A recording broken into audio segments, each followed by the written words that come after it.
अभी तलिए लगाई है। नमस्कार आदाब, मैं जे अहमद, आप देख रहे हैं स्वागत जिंदगी न्यूज। इस समय मैं उपस्थित हूँ रुद्रपुर के गांधी पार्क में, जहां की आज 42 दिनों से सिटकुल के मजदूर, जो डॉल्फिन कंपनी के मजदूर हैं, वो मजदूर यहां पर धरने पर बैठे हैं और उनका अभी तक 42 दिनों से अभी तक कोई सुध लेने वाला नहीं है। तो देखते हैं कि कितने मजदूर यहाँ पर बैठे हैं और किस हालात में बैठे हैं, उनके परिवार में इस समय किस तरह परिवार का पालन पोषण हो पाया है, क्योंकि वो आज 42 दिनों से धरने पर बैठे हैं। आपको दिखाएं कि कितने मजदूर धरने पर बैठे हैं। आप देख सकते हैं सामने कि ये सभी मजदूर धरने पर बैठे हैं। तो ये हम अपना अधिकार मांगते हैं, हम अपना अधिकार मांगते हैं। डॉल्फिन मैनेजमेंट शर्म करो, डॉल्फिन मैनेजमेंट शर्म करो। जो शोषण हुआ हमारा है, जो शोषण हुआ हमारा है। दुनिया के मजदूर एक हो, दुनिया के मजदूर एक हो। लड़ेंगे तो लड़ेंगे। तो ये वही मजदूर हैं जो डॉल्फिन कंपनी के हैं। आज 42 दिनों से ये धरने पर यहाँ बैठे हैं और आप देख सकते हैं कि यहाँ पर इनके किस तरह परिवार का पालन पोषण हो रहा होगा।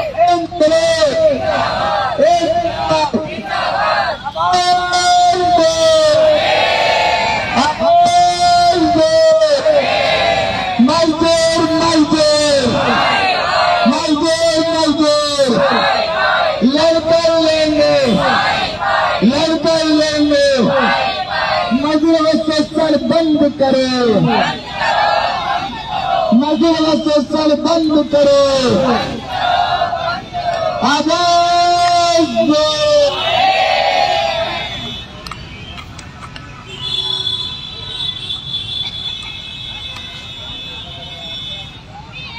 तो देख सकते हैं ये, अब हम इनसे बात करेंगे, जानेंगे कि ये यहाँ पर लोग बैठे हैं, ये आज 42 दिनों से धरने पर बैठे हैं। अब इनसे हम जानेंगे कि क्या पूरा मामला है और ये कब से धरने पर बैठी हैं। जी मैम, आप यहाँ धरने पर बैठी हैं, आप कब से यहाँ धरने पर बैठी हैं और क्या अब तक कोई सुध लेने वाला आपका हुआ नहीं? पहले आप अपना नाम बताएं, कहाँ से क्या? मैं रजनी जोशी, प्रगतिशील महिला एकता केंद्र की महासचिव हूँ और जो कर्मिक अनशन चल रहा है 4 दिन से चल रहा है। वैसे मैं आज ही 6 दिन से मैं आज यहाँ समर्थन में आई हूँ, उनको समर्थन देने के लिए। नहीं, अभी हमें पता चला यहाँ तो 42 दिन से ये लोग धरने पर बैठे हैं। हाँ। यहाँ और सिटकुल को लेकर के 42 दिन इनको हो चुके हैं। 2 धरने चल रहे हैं, एक तो सिटकुल पे उधर चल रहा है और एक इधर चल रहा है। और जो कर्मिक अनशन चल रहा है 6 दिन से चल रहा है और हम आज यहाँ समर्थन देने पहुँचे हुए हैं। मैं हल्द्वानी से हूँ और हमारा मानना है कि आज जो भी फैक्ट्री मालिक है, यानी कि जो पूंजीपति वर्ग है, वो जो मजदूर वर्ग है, उसकी मेहनत की कमाई लूट कर अपने ऐशगाह बनाना चाहता है। और पूरा का पूरा जो शासन है, प्रशासन है, ये पूरा का पूरा महकमा जो है, ये मालिक के पक्ष में काम कर रहा है, जिसके विरोध में हम लोग प्रदर्शन कर रहे हैं। और हम मानते हैं कि भाई जो भी मजदूर लड़ाई लड़ रहे हैं, उनकी जो मांगे, उनको जायज मांगे, इनको पूरा किया जाना चाहिए। जी, तो और भी यहाँ पर महिलाएं हैं, हम जाने नहीं, आप आइए 1 मिनट, आप बोलिए जरा। और भी यहाँ पर महिलाएं हैं, हम उनसे भी जानेंगे कि उनका क्या कुछ कहना है, क्योंकि वो भी यहाँ धरने पर बैठी हैं। और इस समय जो बताया जाता है कि इनको 42 दिन हो चुके हैं धरने पर बैठे हुए, तो इनका परिवार का किस तरह पालन पोषण चल रहा होगा। क्या कहेंगे आप? यहाँ पर आप 42 दिनों से धरने पर बैठी हैं। मैं रविंद्र कौर, मेरा मानना है जब एक दुनिया को खिलाने वाली मजदूर लोग होते हैं, तो मजदूरों का जीवन इतना कठोर क्यों होता है?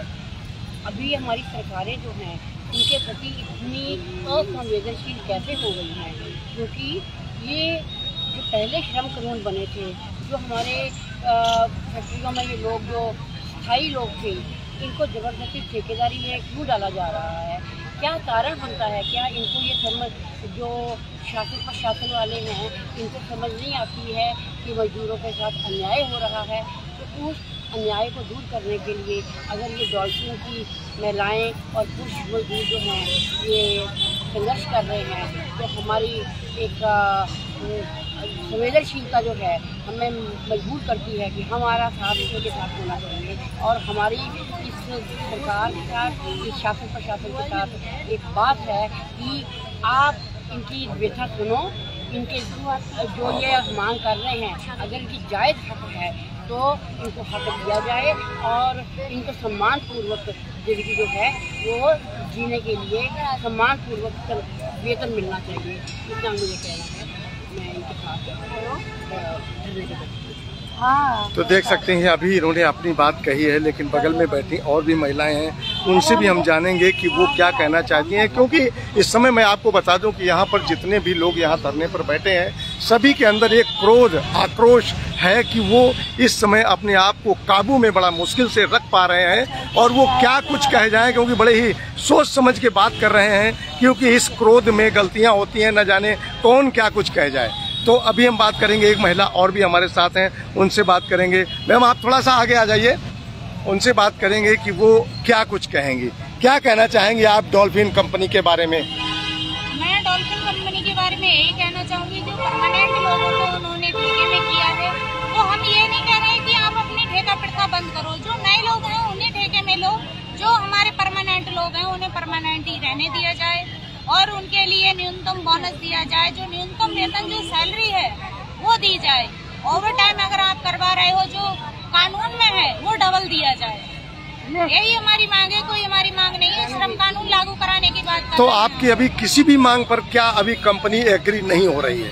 हमारी किसी भी मांग पे कंपनी एग्री नहीं हो रही है। और एग्री हो कैसे कि जो हमारा श्रम कानून है, श्रम कानून के लिए जो हम श्रम भवन में जाते हैं तो वहाँ तो नोटों की गड्डी की वीडियो वायरल हो रही है, वहाँ पर रिश्वतखोरी हो रही है। रिश्वतखोरी क्यों हो रही है तो मैं पूछना चाहती हूँ श्रम भवन वालों से, ALC DLC से पूछना चाहती हूँ कि डॉल्फिन से कितनी गड्डी आई है, कितनी गड्डी आई है, डॉल्फिन से कितने पैसे आए हैं, जो हमारी मांग की जो हम मांग कर रहे हैं वो दबाया जा रहा है। हम लोगों को, गरीबों को दबाया जा रहा है। मजदूरों को क्यों दबाया जा रहा है? क्या उनका अपना हक नहीं है मांगने का? क्या वो अपना हक लेंगे? नहीं लेंगे। मजदूर लोग लड़ेंगे, मजदूरों को लड़ना पड़ेगा अपनी आने वाली पीढ़ी के लिए।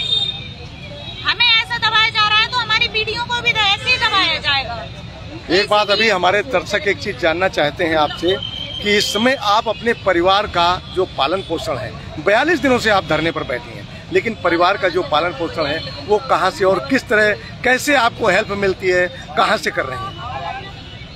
पालन पोषण बड़ी मुश्किल से हो पा रहा है। हम लोग यहाँ बैठे हैं, कैसे कैसे हमारे बच्चों का पढ़ाई लिखाई हो रही है, कैसे कैसे हमारा पेट पल रहा है, ये तो हम ही लोग जानते हैं कैसे क्या कर रहे हैं। लेकिन हम जो 10 अक्टूबर को हमारी पंचायत रखी गई है और हम लोग आमरण अनशन पे बैठेंगे। अगर कोई भी हमारे साथी आमरण अनशन पे बैठने वाले को किसी जानमाल की हानि होती है तो ये जवाबदेही यहाँ के जिला प्रशासन को देनी होगी। यहाँ पर जो श्रम कानून के अधिकारी हैं उन लोगों को जवाब देना होगा और यहाँ पर जो हमारे हैं, हमारे और प्रतिनिधि हैं हमारे, उनको भी यहाँ का जवाब देना होगा। तो आप देख सकते हैं दोस्तों कि इनको अभी बैठ रही हैं, बता रही हैं अगर मुझे कुछ किसी तरह का कुछ होता है तो जिम्मेदारी उनकी ही होगी, उनको ही इसका जवाब देना होगा। और कुछ बोलना चाहेंगी कुछ महिलाएं? क्या कहना चाहेंगी आप? कब से आप अनशन पर बैठी हैं और क्या आप संदेश देना चाहेंगी? हमें 6 दिन हो गए बैठे हुए और हम अनशन पे बैठे हैं। हम यही मांग रहे हैं कि हमें परमानेंट लेटर दिए जाए, हमारे सभी बहन भाइयों को अंदर लिया जाए, हमारा बोनस लागू किया जाए और हमारी कोई ऐसी मांग नहीं है और हमें अंदर लिया जाए। और हम नहीं तो उन्हें अंदर नहीं लेने की कोशिश कर रहे हैं तो हम भूखे यहीं बैठे रहेंगे। तो दोस्तों देख सकते हैं कि उन्होंने कहा कि अगर हमारी बात नहीं सुनी जाती है तो हम ऐसे ही यहीं पर भूखे बैठे रहेंगे, अनशन पर बैठे हैं और अनशन पर ही हम बैठे रहेंगे। तो उनके इस तरह के अब हमारे साथ और भी यहाँ पर एक मजदूर हैं जो उनसे हम बात करेंगे कि उनका क्या कहना चाहेंगे। आज आप यहाँ आपको समय, जैसे कि मैंने सुना है कि आप यहाँ 42 दिनों से धरने पर बैठे हैं, यहाँ सिटकुल में थे, उसके बाद गांधी पार्क में इस समय है, टोटल मिला के आपको 42 दिन हो रहे हैं। क्या कहना चाहेंगे आप? 2 तारीख से लगातार हमारे यहाँ भूख हड़ताल पे यहीं पे बैठे हैं गांधी पार्क में। 2 तारीख से महात्मा गांधी की जयंती से सारे लोग यहाँ को भूख हड़ताल पे बैठे हैं, अनशन चल रहा है। अब हमारी 10 तारीख को किसान और मजदूर पंचायत है, इसमें दूर दूर से किसान नेता आएंगे और टोटल मजदूर आएंगे यहाँ पर 10 तारीख को गांधी पार्क में। बस हमारी मांग यही है कि शासन प्रशासन हमारी समस्या का समाधान कराए। अगर समस्या का समाधान नहीं होता तो हम 10 तारीख से अनमरण आश्रम में बैठेंगे। 10 तारीख को हमारी पंचायत है, 10 तारीख से हम अनमरण आश्रम 24 घंटे लगातार भूखे। हम मरना तो वैसे भी है, हमें एक दिन नौकरी हमारे पास है नहीं, कोई काम देगा नहीं, हम और कंपनियों में खा हम पाएंगे नहीं, तो उससे बढ़िया भूखी मर जाए वो अच्छा हमारे। और हम भूखे मरते भी हैं तो इसकी जिम्मेदारी यहाँ के शासन प्रशासन और यहाँ के नेताओं की होगी, क्योंकि हमारी कोई बड़ी मांग नहीं है। हम अपनी न्यूनतम सैलरी के लिए जो कानून नहीं है वो कानूनी उद्योगपति बना रहे हैं, हम उसका विरोध कर रहे हैं कि परमानेंट को ठेकेदारी में क्यों डाला जा रहा है। जब ऐसा कानून नहीं है यहाँ को तो ऐसा क्यों हो रहा है, हम इस चीज़ के लिए बोल रहे हैं। अगर ऐसा होता है शासन प्रशासन कोई कार्रवाई नहीं करता और यहाँ आमरण आसन चालू हो जाएगा, इसकी पूर्णतः जिम्मेदारी यहाँ के शासन प्रशासन की रहेगी। तो आप देख सकते हैं दोस्तों दर्शकों कि आज इतने क्रोध में है यहाँ के श्रमिक, जो उनका कहना है कि हम अनशन पर बैठेंगे और अगर कुछ भी होता है तो वो जिम्मेदारी सरकार की होगी, शासन प्रशासन की होगी, क्योंकि वो इस समय यहाँ पर बहुत मजबूर हैं क्योंकि यहाँ पर बैठे हैं। और इनको समय अगर बताऊं तो इनको समय इस समय बताया जाता 42 दिन हो गए हैं। तो दोस्तों आप अंदाजा लगा सकते हैं कि 42 दिन में घर में क्या होता होगा, क्या खाया जाएगा, क्या बच्चों को पढ़ाई कैसे हो रही होगी और किस तरह परिवार का जीवन यापन हो रहा होगा। तो हम जानते हैं यहाँ और भी लोग यहाँ पर मौजूद हैं जिनसे हम जानने की कोशिश करेंगे कि उनका क्या कुछ कहना है। जो है सब आज यहाँ धरने पर आप बैठे हैं, जैसे कि मुझे जानकारी है कि आप 42 दिनों से धरने पर बैठे हैं, तो 42 दिन से आप अपने घर का पालन पोषण, बच्चों का, परिवार का किस तरह भरण पोषण हो रहा है? देखिए, मैं इंटराक से हूँ और डॉल्फिन मजदूरों के साथ जो अत्याचार हो रहा है उसके समर्थन में आया हूँ। मैं बताना चाहता हूँ कि ये डॉल्फिन के जो मजदूर हैं इनकी कोई मांग नहीं है। ये फैक्ट्री में मजदूर काम कर रहे थे, जो परमानेंट मजदूर थे, इनको ठेका के तहत जो है परमानेंट नौकरी से ठेका के तहत जो है इनको किया जा रहा है। और जो न्यूनतम वेतनमान जो है कम से कम इंसान को जीने खाने के लिए जो कम से कम पैसा दिवालिया घोषित होती कंपनी है तब भी उतना देती है, वो पैसा भी नहीं दिया जा रहा। कई बार इनके पहले भी विवाद हुए, तो जो है इस स्थिति में बोनस नहीं मिलेगा, इनको सैलरी पर्याप्त नहीं मिलेगी, तो कैसे इनका जीवन यापन चलेगा। जो कानून है, श्रम कानून जो बने हुए हैं उनमें न्यूनतम कितना मिलना चाहिए, उनके लिए जो है ये उन कानूनों को लागू करने के लिए संघर्ष कर रहे हैं। और 1.5 महीना लगभग होने जा रहा, ना तो यहाँ का शासन जो है, शासन के कानों में कोई जू रेंग रही वार्ता करवा रहे थे, उस वार्ता में उल्टा जो है जो बिंदु लिख के इनको थोपा जा रहा था और कह रहे थे साइन करा जाए। यहाँ का श्रम विभाग जो है कोई कार्रवाई, इनकी कंप्लेंट जब जा रही है, इनकी वार्ताएं चल रही हैं, तो कार्रवाई करने के बजाय जो है कोर्ट में रेफर कर दिया जा रहा मामला। ये बेचारे 4 दिन से कमरे का अनशन चालू कर दिया और इन्होंने जो है 10 अक्टूबर से अमरण अनशन का प्लान बना लिया। अब करें तो मजदूर क्या करें। और सभी लोकल के हैं, ये सांसद से भी, यहाँ के लोकल सांसद से भी मिल चुके हैं, या सिबरोड़ा विधायक से भी मिल चुके हैं, तब ये स्थिति है इनकी, कोई सुनने वाला नहीं है। जबकि सरासर उल्लंघन है इतने पे, तो अगर मजदूर इस उल्लंघन को करता होता तो पता नहीं यहाँ का शासन और प्रशासन क्या कार्रवाई कर देता। हमारा ये कहना है जो न्यूनतम जीने खाने के लिए जो कानून लागू होने चाहिए वो लागू हो और इनका मामला निपटाया जाए, इन मजदूरों को काम पे रखा जाए और कोई दिक्कत नहीं है। यहाँ आप 2 अक्टूबर से बैठे हैं। हमारे देश के गांधी जी ने हमारे देश को आजाद कराया था। जैसे कि अभी पिछले यहाँ कुछ लोगों ने बताया कि गांधी जी ने हमारे देश को आजाद कराया था। साथ में बहुत नेताजी हुए, भगत सिंह हुए, जो भी अपने नेता हुए देश के आजाद कराने वाले, उस दिन एक खुशी का दिन होता है और उसी दिन से आप लोग यहाँ अनशन पर बैठे हैं। देखिए, सबसे पहली चीज तो देश आजाद कर रहा है, उनमें तमाम सारे लोगों का जो है भागीदारी रही है। अब ये देश में ये आ गया है कि जिस दिन हम आजादी का जश्न मनाने का दिन होता है उस दिन हमको जो है मजबूरी बस कोई हमारी नहीं सुनता, तब हम लोग जो है 26 जनवरी 15 अगस्त को जो है अपना विरोध प्रदर्शन करते हैं, जो कि नहीं करने दिया जाता है। यहाँ पे हम जो है गांधी पार्क है, यहाँ पे बैठे हुए हैं, तब कोई सुनने वाला नहीं है। तो मेरा ये कहना है, खाली जो आजादी के जो महानायक रहे उनकी बात तो है ही, अब ये महिला मजदूर बैठी हुई हैं और जो महिला मजदूरों को नवरात्र चल रहा है, आप देखोगे नवरात्र में जो है महिलाओं को जो है पूजनीय माना जाता है और नवरात्र में जो है इन महिलाओं को यहाँ अमरण अनशन पे और जो है क्रमिक अनशन पे बैठना पड़ रहा। ये सोचनीय विषय है। यहाँ के विधायक के जो है सर में जू नहीं रेंग रहा, यहाँ के सांसद के सर में जू नहीं रेंग रहा, तो क्या करेगा मजदूर, जाएगा कहाँ?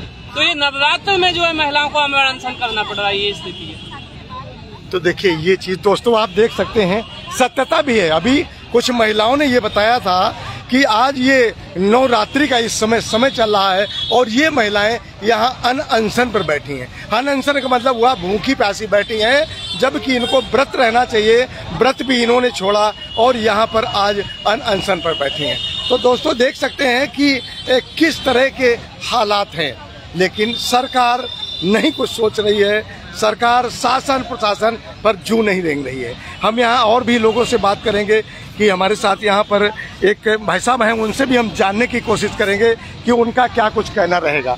क्या कहेंगे भाई साहब, आज यहाँ पर आप धरने पर बैठे हैं, कितना समय आपको हुआ है और आपने इस धरने के बारे में आपने कहाँ कहाँ अपनी गुहार लगाई है जो अब तक उस पर कोई सुनवाई नहीं हुई? सारी जगह। पहले आप अपना नाम बताएंगे क्या? जी, मेरा नाम कैलाश भट्ट है, इंकलाबी मजदूर केंद्र से मैं हूँ और इस श्रमिकों के समर्थन में हम लोग यहाँ पर बैठे हुए हैं। ये सारे रुद्रपुर की जनता, उत्तराखंड और देश की जनता भी देखिए, राम राज्य की बात कर रहे हैं, रावण का पुतला दहन होगा कुछ समय के बाद में, लेकिन रावण कौन है यहाँ पर? ये तो खुद रावण बने हुए हैं। महिलाओं को अनशन पर बिठा रखा है, इन महिलाओं पर मुकदमे दर्ज कर रहे हैं। इनके साथ में छेड़खानी करने वाले गुंडों के साथ में, अश्लील हरकत करने वाले गुंडों के साथ में जो कोई कार्रवाई नहीं की जा रही है और ये राम की बात करते हैं। तो मेरा तो पूरी जनता से है कि सारे के सारे रावण लोग हैं और इस बार के जो दशहरे के समय में इन सारे रावणों का जो डॉल्फिन कंपनी में परमानेंट ये महिलाएं हैं बेचारी, यहाँ पर परमानेंट महिलाओं को ठेके में डाल दिया गया। ये पिछले 1.5 महीने से जो है न्याय मांग रही है। आपको क्या मांग रही है कि ठेके में हमको क्यों रखा गया? क्या कोई नियम कानून यहाँ पर को मौजूद नहीं है? इनको न्यूनतम वेतनमान नहीं दिया जाता था, इनको बोनस नहीं दिया जाता था। ये सुप्रीम कोर्ट ने कहा कि अगर न्यूनतम वेतनमान नहीं दिया जाता तो बधवा मजदूरी बेकार पड़ता है। तो इन महिला सीता की ये बात करेंगे और ये महिलाएं यहाँ पर कोई बैठी हुई हैं, तो इनको क्या रावण का पुतला दहन करने का कोई हक बनता है यहाँ पर? चाहे यहाँ के सांसद हो, चाहे विधायक हो, चाहे यहाँ के जो तमाम सारे अफसर हो, तो ये बड़े रावण बन चुके हैं। और इस बार जो दशहरे में जो इनका पुतला दहन करने की जरूरत बनेगी और हमारी अगर मजदूर मानेंगे तो हम तो कहेंगे सब रावण है, इन सब रावणों का पुतला फूटना चाहिए। और ये जो नारियों का इतना बेकदरी यहाँ पर को हो रही है, ये सारी की सारी महिलाएं जो अपवाद छोड़ दिया जाए, सब हिंदू जो परिवारों की महिलाएं हैं, ये गरीब महिलाएं हैं, तो इनका खाली पाखंड है, खाली राम राज्य की बात करते रहते हैं, रावण राज यहाँ को कायम करना है। तो इसीलिए हम लोग यहाँ को बैठे हैं। 10 तारीख से औरतें जो आमरण अनशन करेंगी, यानी कि पुतला दहन मेरे ख्याल से 12 तारीख को है, जो दशहरा है वो 12 तारीख को है।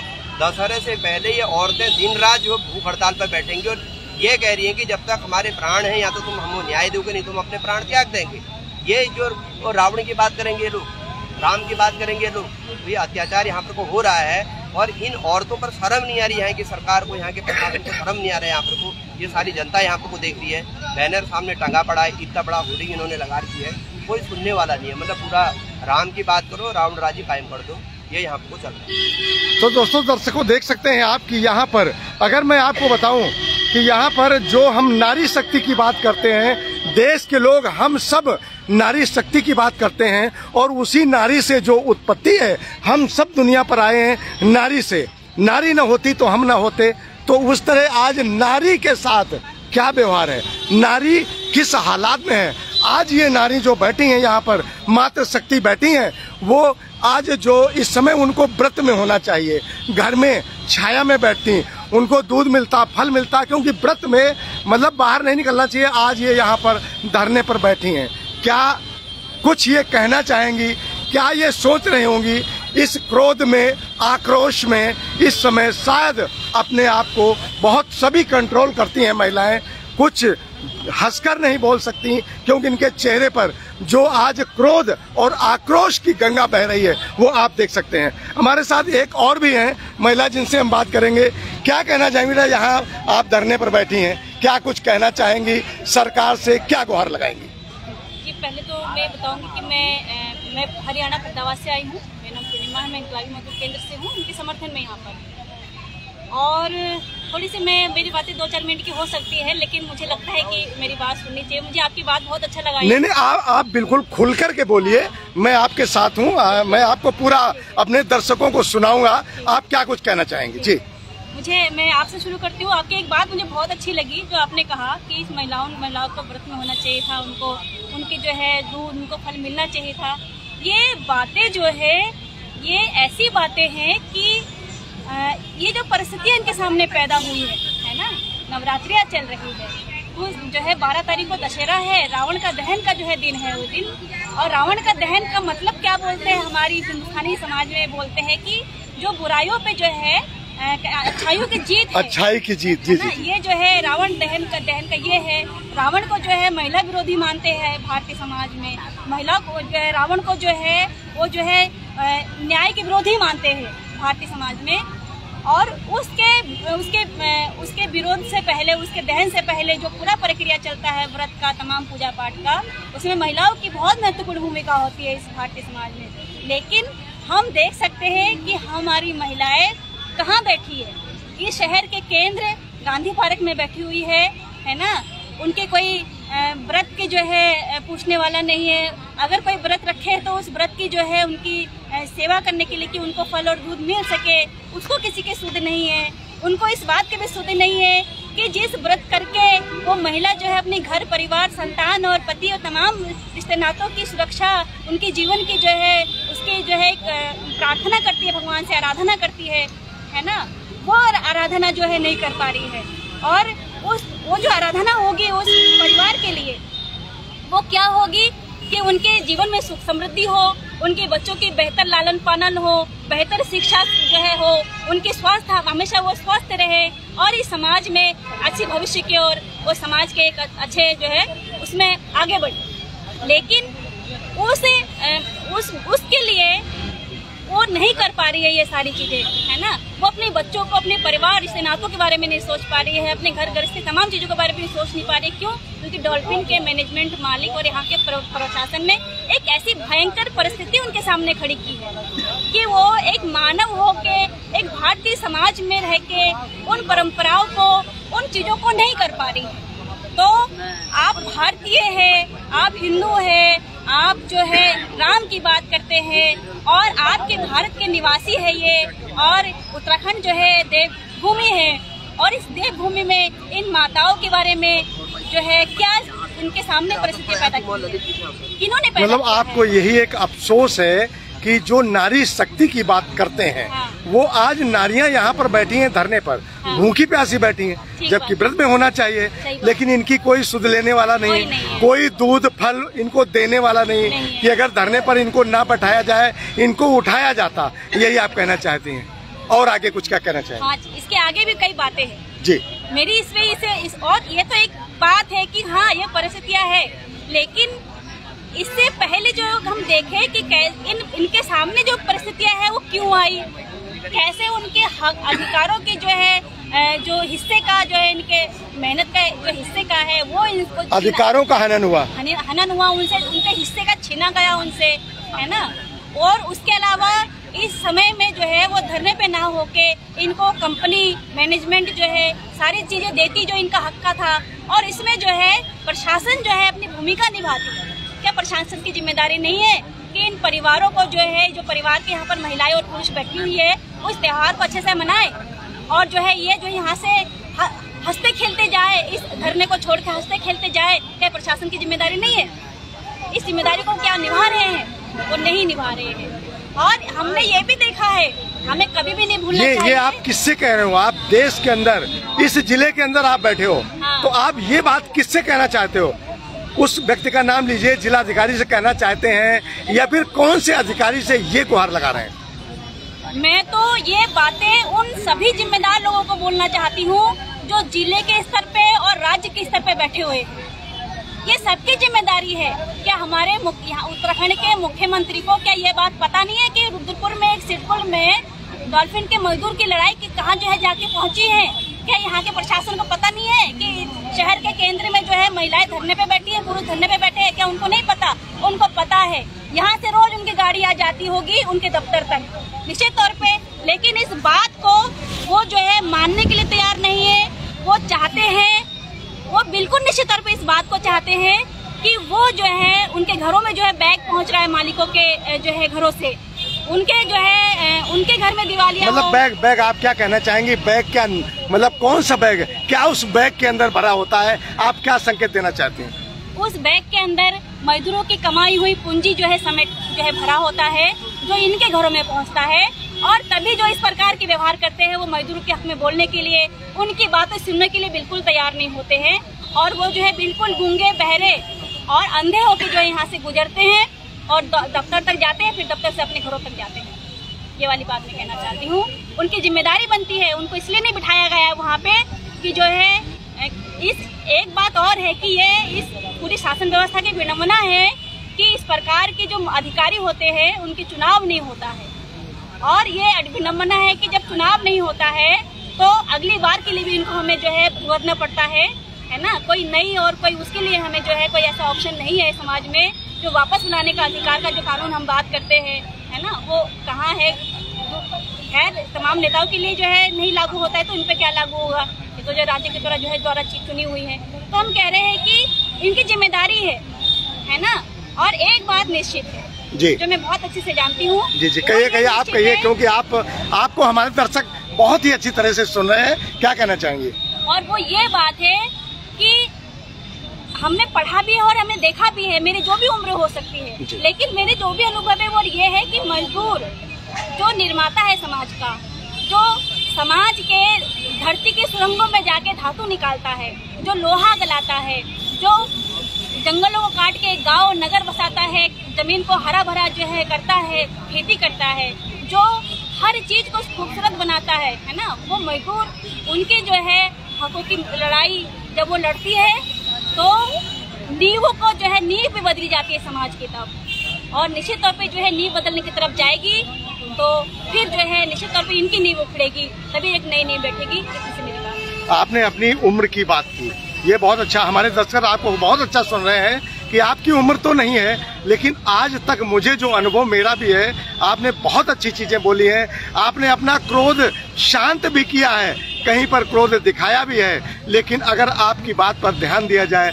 तो मुझे लगता है कि ये धरना ज्यादा समय तक नहीं चलेगा। क्या कुछ और आप कहना चाहेंगे? क्योंकि हमारे दर्शक आपको आपका अनुभव देख रहे हैं कि उम्र आपकी कुछ नहीं है, लेकिन आपने बोला क्या है, लोग असमंजस में पड़े हैं, सोच में पड़े हैं कि आप क्या बोल रही हैं, किस तरह बोल रही हैं। क्या कहना चाहेंगे और कुछ क्या कहेंगे? जी मैं जो बात ये वाली है ना कि ये जो है धरना बहुत समय तक नहीं चलेगी, ऐसा नहीं है। डॉल्फिन के शुरुआत के इतिहास हम देख सकते हैं। कई महीनों से इनका जो है आंदोलन चल रहा है और शुरुआत में जो इन पे भयंकर हमले किए गए, पूरी की पूरी आप बुरा मत मानेगा, जो मुख्य धारा की मीडिया है इन्होंने भी भयंकर हमला इन पे किया है, प्रशासन के लोगों ने भी हमला किया है, मैनेजमेंट मालिकों के लोगों ने भी हमला किया है, यानी कि व्यवस्था के जो चौतरफा जिम्मेदार लोग हैं सब पे जो है डॉल्फिन के मजदूरों ने हमला किया है। उस भयंकर हमले को जो है डॉल्फिन के मजदूरों ने झेला है। तो निश्चित तौर पे, और मैं दिल ठोक के कहती हूँ, मैं बिल्कुल दिल पे हाथ रख के कहती हूँ कि डॉल्फिन के मजदूर लड़ेंगे, अंतिम समय तक लड़ेंगे, जब तक इनके जान में जान है ये लड़ेंगे और मैं इनके साथ हूँ, हम सब इनके साथ में रहेंगे। देख सकते हैं दोस्तों, आपने देखा कि इस लड़की का, इस महिला का, इस मातृशक्ति का आपने देखा कि अनुभव क्या है, किस तरह की इन्होंने बात की है। एक दोस्तों आप भी दंग रह गए होंगे कि वाकई में बात बिल्कुल सच बोली उन्होंने। अगर इंसान एक अपनी इंसानियत पर उतर आए, चाहे वो कोई भी अधिकारी हो, चाहे वो कोई भी नेता हो, अगर वो अपने एक इंसानियत पर उतर आता है तो शायद ये महिलाएं यहाँ पर नहीं बैठी होती। क्योंकि आज अगर देखा ये मातृशक्ति बैठी है यहाँ पर, तो मातृशक्ति यहाँ पर क्यों बैठी है, क्या कारण है, कहाँ ये मिस्टेक है, किन लोगों ने मिस्टेक की है जो आज इनको 42 दिनों से धरने पर बैठना पड़ा है। दोस्तों इस वीडियो को आप ज़्यादा से ज़्यादा शेयर करें, क्योंकि इस चीज़ को सुनने के लिए बड़ी ही मुश्किल से बड़ा ही अच्छा बोलने वाला व्यक्ति पहली बार मुझे दिखा है कि इतना अच्छा बोला है। और इनकी बात सुनने के लिए लोगों को समझना चाहिए कि दुनिया किस तरह चलती है और किस तरह एक रिक्वेस्ट की जाती है। जो इस लड़की ने वो रिक्वेस्ट की है, इसकी रिक्वेस्ट पर मुझे लगता है कि अगर ध्यान दिया जाए तो ये धरना नहीं होना चाहिए। बने रहिए स्वागत जिंदगी के साथ, मैं जे अहमद।